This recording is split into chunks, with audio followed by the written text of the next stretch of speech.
Jon est quelqu'un qui plaît beaucoup. Il est juste, il est bon, il est bienveillant, il est altruiste. C'est le seul qui, depuis le début de la série, ne se préoccupe pas des jeux du trône.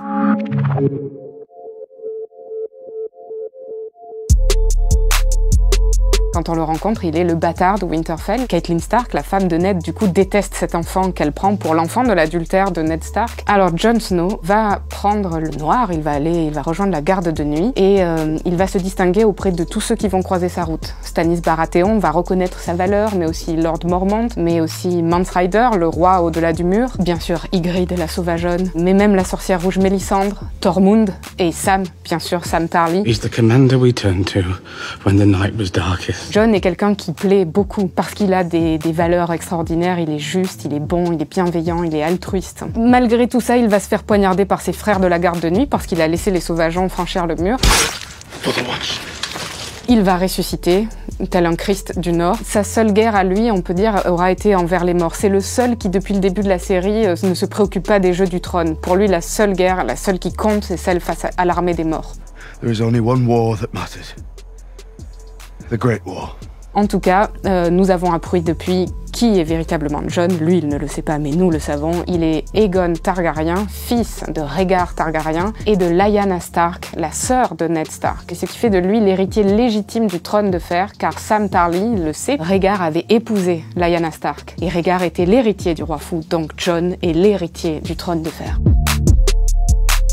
D'abord, il faut remarquer que la série est tirée d'un livre et que ce livre s'appelle A Song of Ice and Fire. Et Jon, par son père, il est Fire, il est Targaryen, et par sa mère, il est Stark, il est Ice. Donc est-ce que ce n'est pas lui, donc le héros de cette chanson, A Song of Ice and Fire? En tout cas, il y a un philosophe, s'il était spectateur de Game of Thrones, qui voterait clairement pour Jon Snow, et ce philosophe, c'est Montaigne. Montaigne, on le connaît pour avoir écrit les essais, et pour avoir écrit dans les essais un chapitre qui s'appelle Les Cannibales. Montaigne, c'est celui qui a pris la défense de ces peuples qu'on appelait des sauvages, comme Jon Snow défend la cause des sauvageons. D'ailleurs, si on y pense, les sauvageons, et Jon Snow le dit, ce sont simplement des gens qui n'ont pas eu la chance de naître du bon côté du mur, et les sauvageons eux-mêmes ne s'appellent pas sauvageons, ils s'appellent le peuple libre. Lorsqu'ils donnent leur parole, lorsqu'ils disent à Jon « on te suivra pour faire la bataille de Winterfell », Jon dit « mais est-ce que j'ai vraiment la preuve ?» et Tormund lui dit « You're not clever like you Southerners.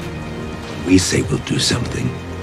We do it. » On voit que ces prétendus sauvages, c'est vrai, il y a les Tènes, c'est ces sauvages atroces qui mangent des êtres humains. Et Montaigne pense à ça aussi, aux rituels ou aux façons de faire des sauvages qui peuvent nous apparaître atroces. Et il nous dit, mais attendez, regardons-nous nous-mêmes avant de trouver les actions des autres atroces. Comment les gens du Sud, à Westeros, pourraient-ils trouver que les sauvages sont si horribles que ça? Puisque que font les hommes du Sud? Ils brûlent leurs propres filles.